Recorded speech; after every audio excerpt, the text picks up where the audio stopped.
Hello. Today I'm going to be reading Aesop's Fables. But first, I'm going to start by reading the introduction to this book. It's a Collins classic, and so they have a little information at the beginning. But I wanted to let you know that this story is from ancient Greece, or Aesop was from ancient Greece, and sometimes these fables use words that we consider swears to refer to animals because that's just the correct words, and I'm going to be using those words as we go. So I'm going to be reading these as they're written. Just wanted to give that little warning. So let's begin.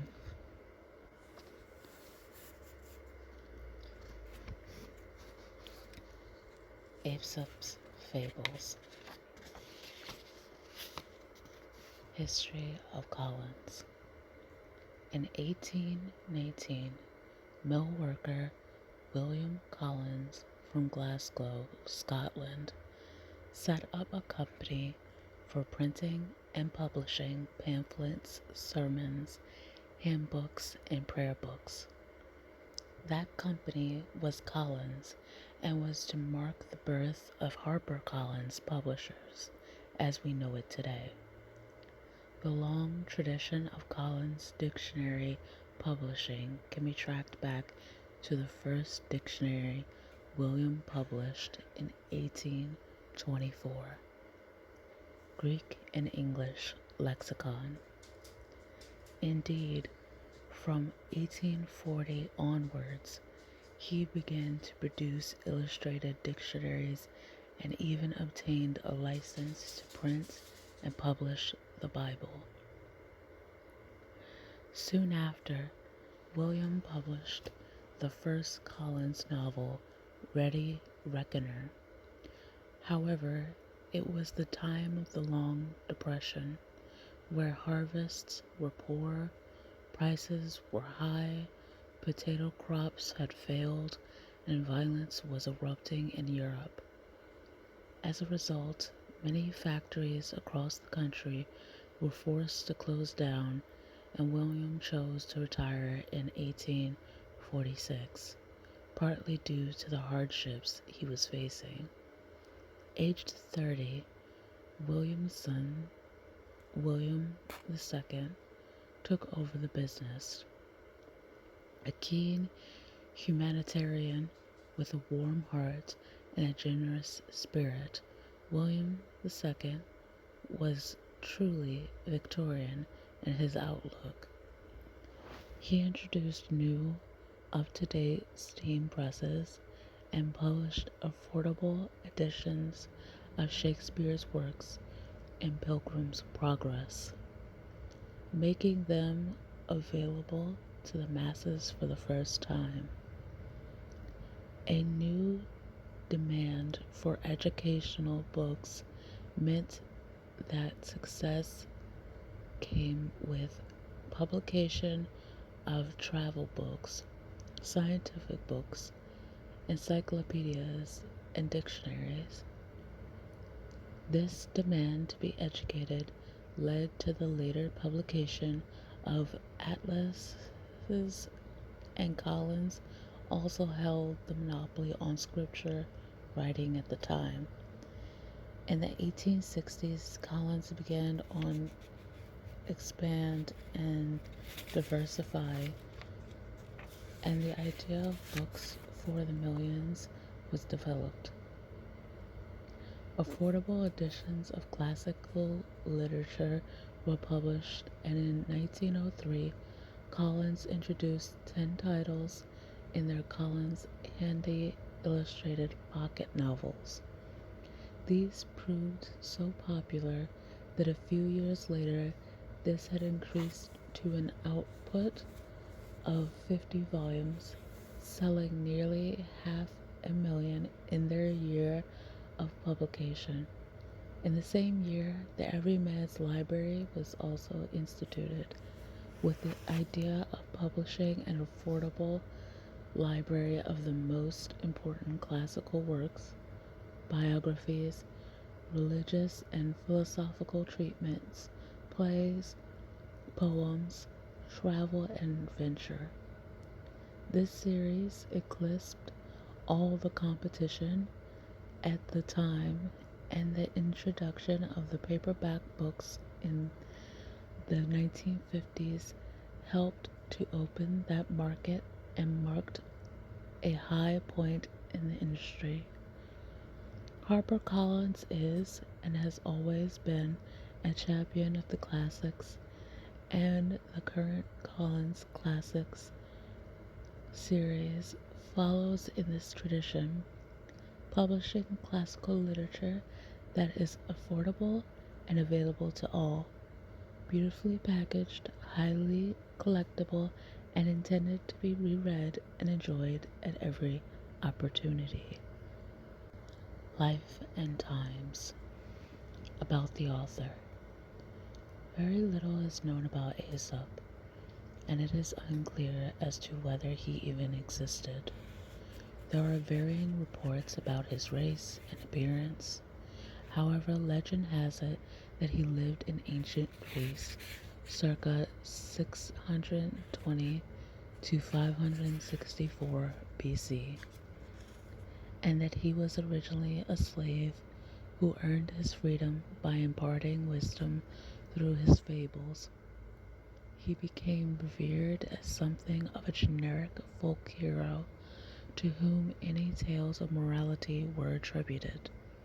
According to Ben Edwin Perry, 1892 to 1968, who was the leading scholar on Aesop's fables, there are around 600 fables attributed to Aesop and listed in the Perry Index. The majority of listed fables are not well known, but a few have been popularized and continue to be retold by modern audiences. It seems inevitable that confusion often arises between Aesop's fables, the stories of the Brothers Grimm, the Arabian Nights, and other traditional, well-loved fairy tales and proverbs, as all often have strong moral undertones. Aesop's fables typically feature talking and sometimes anamorphic animals in simple situations that impart a moral to the listener or reader. In many respects, they are philosophical lessons of guidance and must originally have served the same purpose as the stories that were found in the Bible and other religious scriptures, only without the spiritual aspect. The Fables.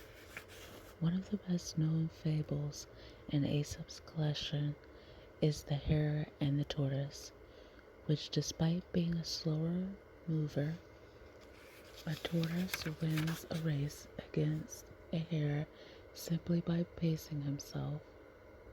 The hare tires himself out by racing along at the start and is then arrogant enough to decide that he can have a sleep. Meanwhile, the plodding tortoise creeps along at a steady rate, overtaking the sleeping hare and reaching the finishing line first. Another classic fable is The Shepherd's Boy and the Wolf. A shepherd's boy decides to play a practical joke by pretending that a wolf has come to kill his flock of sheep. The joke wears thin on the villagers who come to help each time he cries, "Wolf," and they ultimately don't believe him or rush to his rescue when the wolf really does come and attack his flock. In The Crow and the Pitcher, a crow works out how to drink the water in a pitcher using his own ingenuity. Having attempted to tip the pitcher to one side, he eventually realizes that the water will rise to the top if he drops pebbles into the pitcher and is rewarded with a drink. The Fox and the Grapes tells of a fox attempting to reach a bunch of grapes hanging from a vine. After several failed attempts to get the grapes, he announces that they are probably sour anyway and walks away.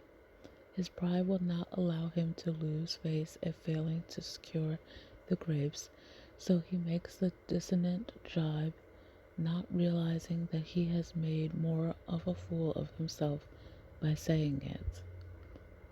The four fables outlined above serve to illustrate that there are many components to wisdom and sapience. The ancient Greek culture was very serious about philosophical wisdom because it was seen as the quality that separated the civilized from the barbarian. Those within Greek society who lacked wisdom were despised as fools, so the teachings of fabulists were an essential part of educating the population. Similarly, barbarian slaves who displayed wisdom were able to earn their place in Greek society. Very few of Aesop's fables involve human characters, partly perhaps because such fables were originally intended for the ears of children, who might find stories told through humanized animals more engaging. The psychology of semiotics suggests that the use of animals helps the human mind to remember and distinguish characters. For example, if the tortoise and the hare were replaced with a patient man and a hasty man, then the story would immediately lack the ingredients that make it stick in the mind, ensuring that the moral is delivered. One of the few fables featuring a human character is The Spendthrift and the Swallow. A young man has squandered most of his possessions to satisfy his gambling addiction. All he has left is his coat. But when he sees the swallow, he decides that summer has arrived and duly loses his coat on one last bet. Unfortunately, the swallow is an early arrival, and a spring frost kills the bird, whom the young man blames for his misfortune and discomfort. It would seem that there is a connection between this fable and the Aristotelian quote, "One swallow does not a summer make, nor one fine day." Similarly, one day of brief time of happiness does not make a person entirely happy. Whether a coincidence or influenced by Aesop's fable, the quote conveys a similar message, that foolhardy people make rash decisions and conclusions based on scant information because their desires override the reasoning. A similar fable is The Hen and the Golden Eggs. In this story, a poor farmer is blessed with a hen able to lay golden eggs. However, his subsequent greed causes him to demand that the hen lay 2 golden eggs a day instead of just 1. When the hen replies that it is not able to do so, the farmer flies into a rage and kills the bird, destroying his salvation. Again, foolhardy action proves the undoing of the human character. Part of the eternal appeal of Aesop's fables is the duality of what they offer. To the wise they are attractive because they cleverly relay established morals. To the unwise they are a revelation because they open up a world of simple wisdom that is easy to comprehend and digest. They make wonderful bedtime stories for children as they are brief to tell, yet serve to impact, yet serve to impart correct moral behavior. As Aesop's fables have been passed down through the generations, they have provided quite mutable. They have proved quite mutable. Consequently, there are many different versions in existence because there are no original manuscripts from which to translate. Although the essence of each fable remains intact, as each addressed moral requires a specific vehicle, it has meant that the fables have indeed remained true to their ancient form, despite numerous alterations to the detail and length of the narrative. As fables were originally part of a storytelling tradition, people would have largely relied on their memory rather than referring to written versions. Their mutability was therefore part of the equation, and it gave the storyteller the opportunity to be intuitive about how to verbally edit the fables to best fit the situation in which the fables were being told. The Wolf and the Lamb. Wolf, meeting with a lamb, astray from the fold, resolved not to lay violent hands on him, but to find some plea to justify to the lamb the wolf's right to eat him. He thus addressed him: "Sirrah, last year you grossly insulted me. Last year you grossly insulted me." "Indeed," bleated the lamb in a mournful tone of voice, "I was not then born." Then said the wolf, "You feed in my pasture. You fed in my pasture." "No, good sir," replied the lamb, "I have not yet tasted grass." Again said the wolf, "You drink of my well." "No," exclaimed the lamb, "I never yet drank water, for as yet my mother's milk is both food and drink to me." Upon which the wolf seized him and ate him up, saying, "Well, I won't remain supperless, even though you refute every one of my imputations. The tyrant will always find a pretext for his tyranny." The Bat and the Weasels. A bat who fell upon the ground and was caught by a weasel, pleased to be spared his life.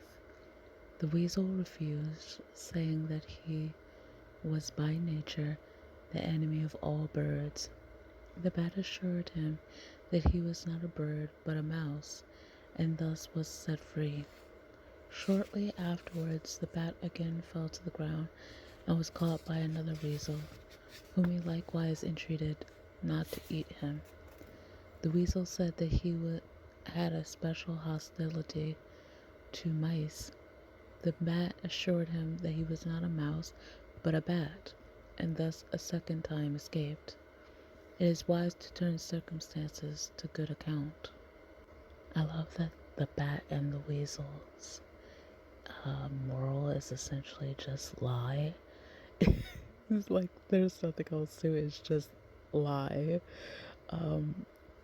Which, I mean, yeah, if you need to, save your life. Now, with this one, I want you to remember that this is ancient Greece. So this one involves a donkey. It involves the technical term for a donkey, which is an ass. It's an ass.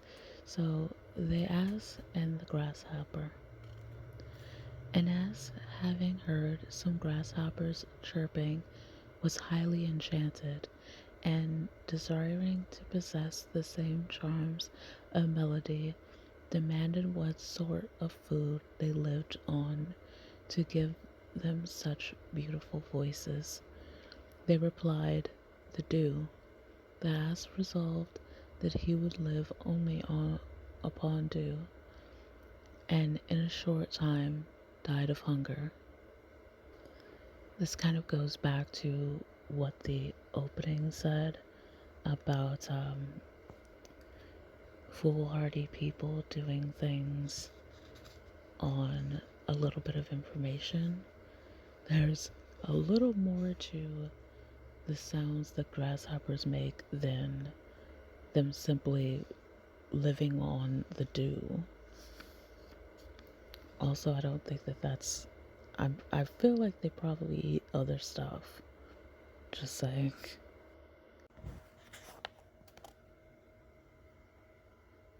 The Lion and the Mouse.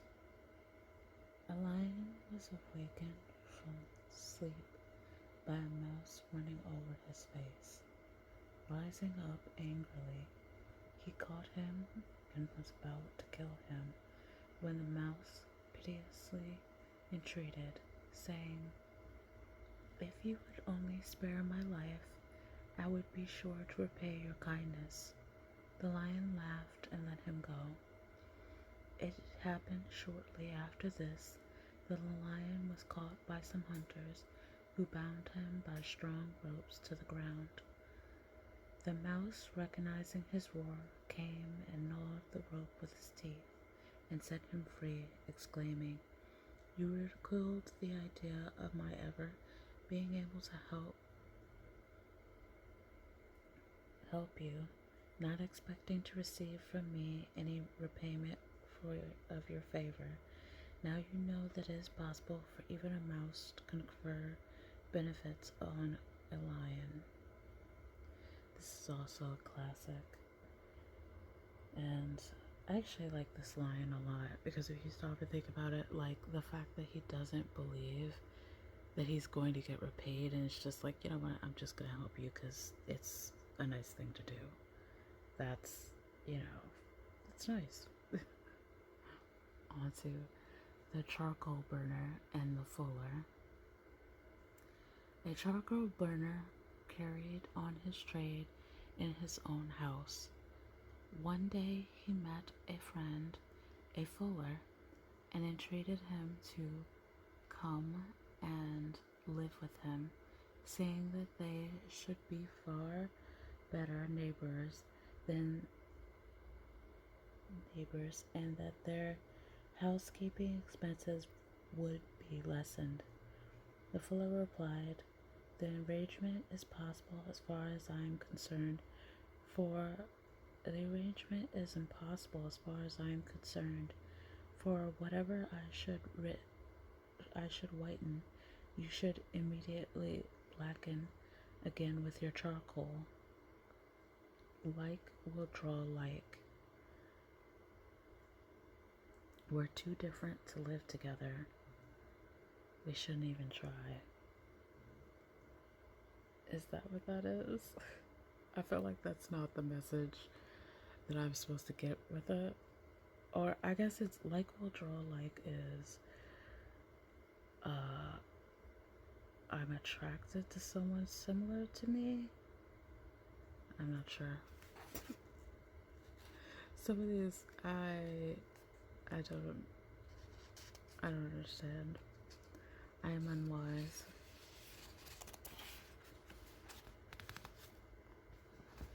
Uh-oh.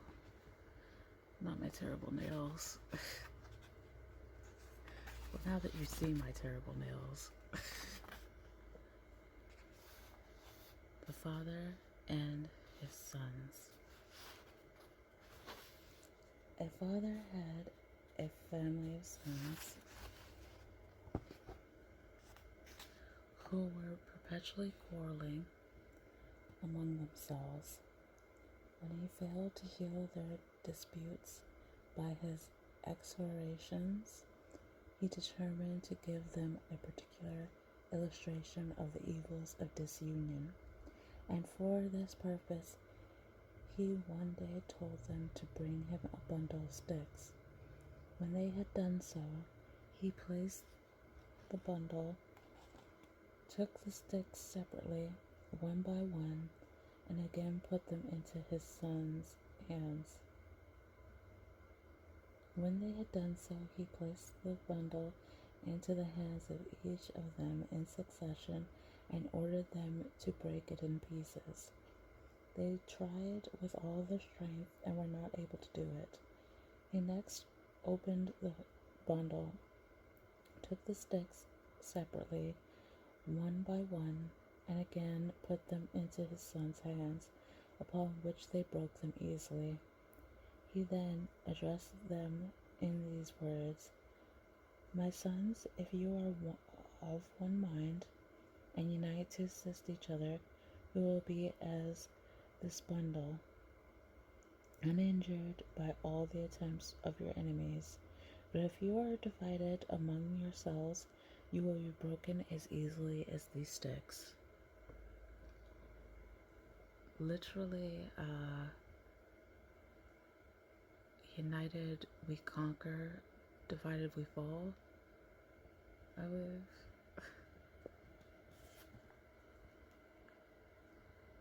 The boy hunting locusts.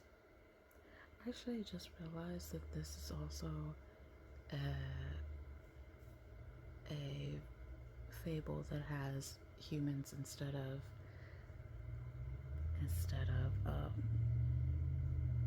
animals.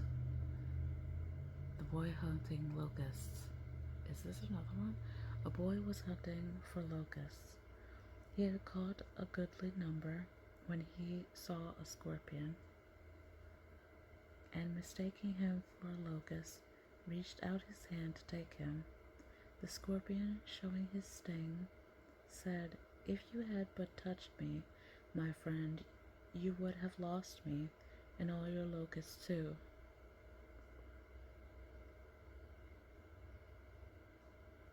I believe that I've read this before, and I don't know what this is. Like, I don't know, like, I understand the story. I just don't understand what the lesson is. I guess pay attention to what you're doing.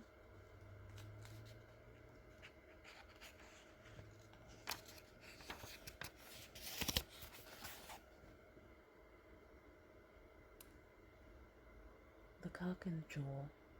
A cock, scratching for food for himself and his hens, found a precious stone and exclaimed, If your owner had found thee, and not I, he would have taken thee up, and have set thee in thy first estate. But I have found thee for no purpose. I would rather have one barleycorn than all the jewels in the world. One man's trash is another man's treasure. But, like, I guess the reverse. One man's treasure is another man's. One man's trash is another rooster's trash.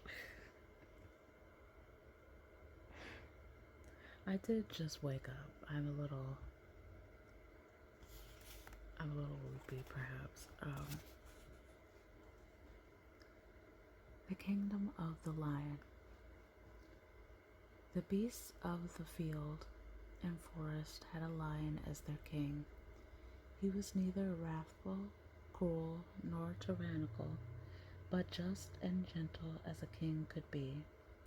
During his reign he made a royal proclamation for a general assembly of all the birds and beasts, and drew up conditions for a universal league in which the wolf and the lamb, and the panther and the kid, the tiger and the stag, the dog and the hare said, Oh, how I have longed to see this day, in which the weak shall take their place with impunity by the side of the strong.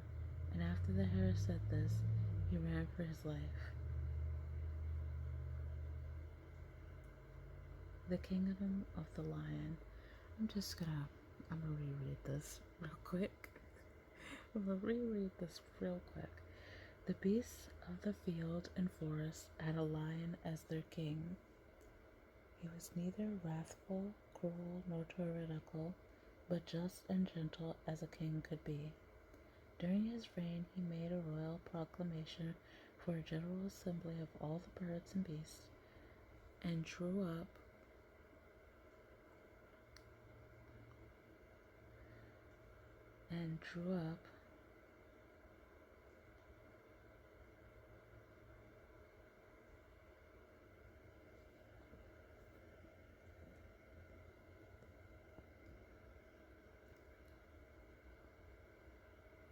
conditions for a universal league in which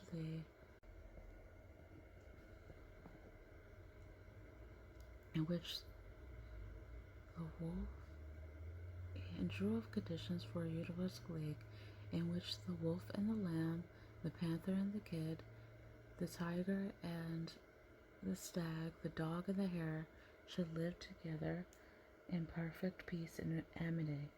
The hare said, "Oh, how I have longed to see this day in which the weak shall take their place with impunity by the side of the strong." And after the hare said this, he ran for his life.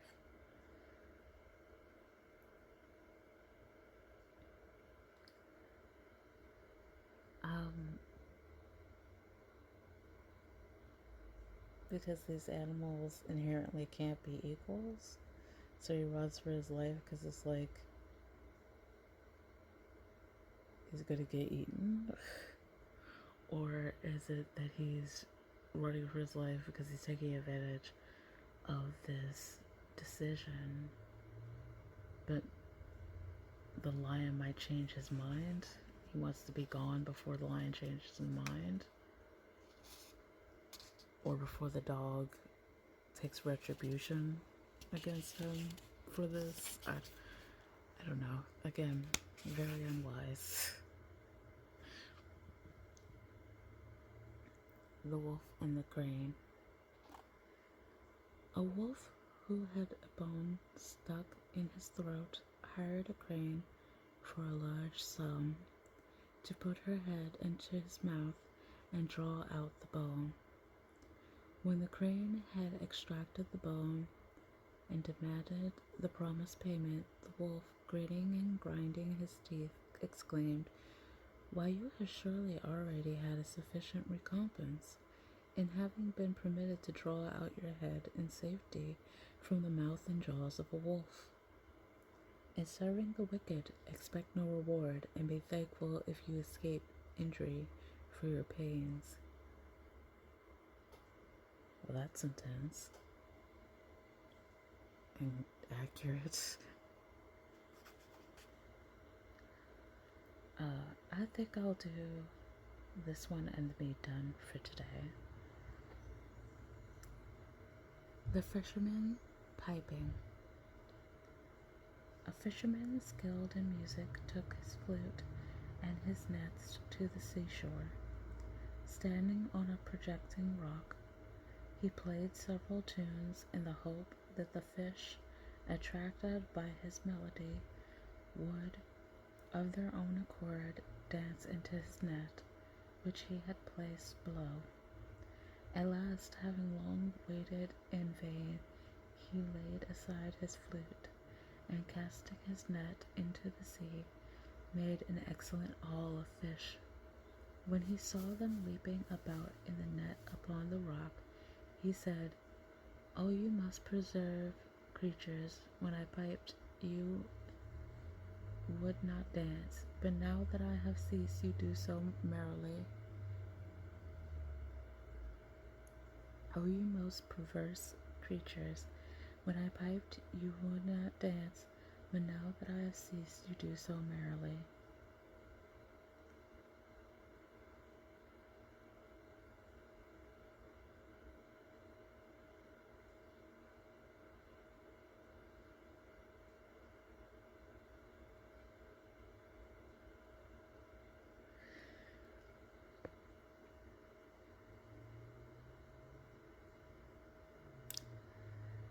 I feel like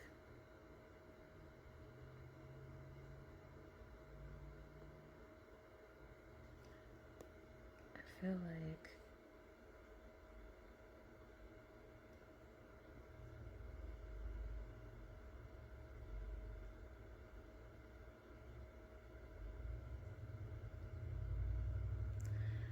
like making a ton of noise while fishing is like a known bad thing.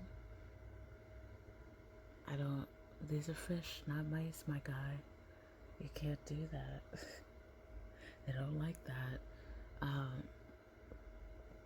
Alright, that's it for today. I have recorded sound differently for the first half and the second half, which is why the video in the first half will not match up with the audio, because I wanted to try to see which option was better, so let me know.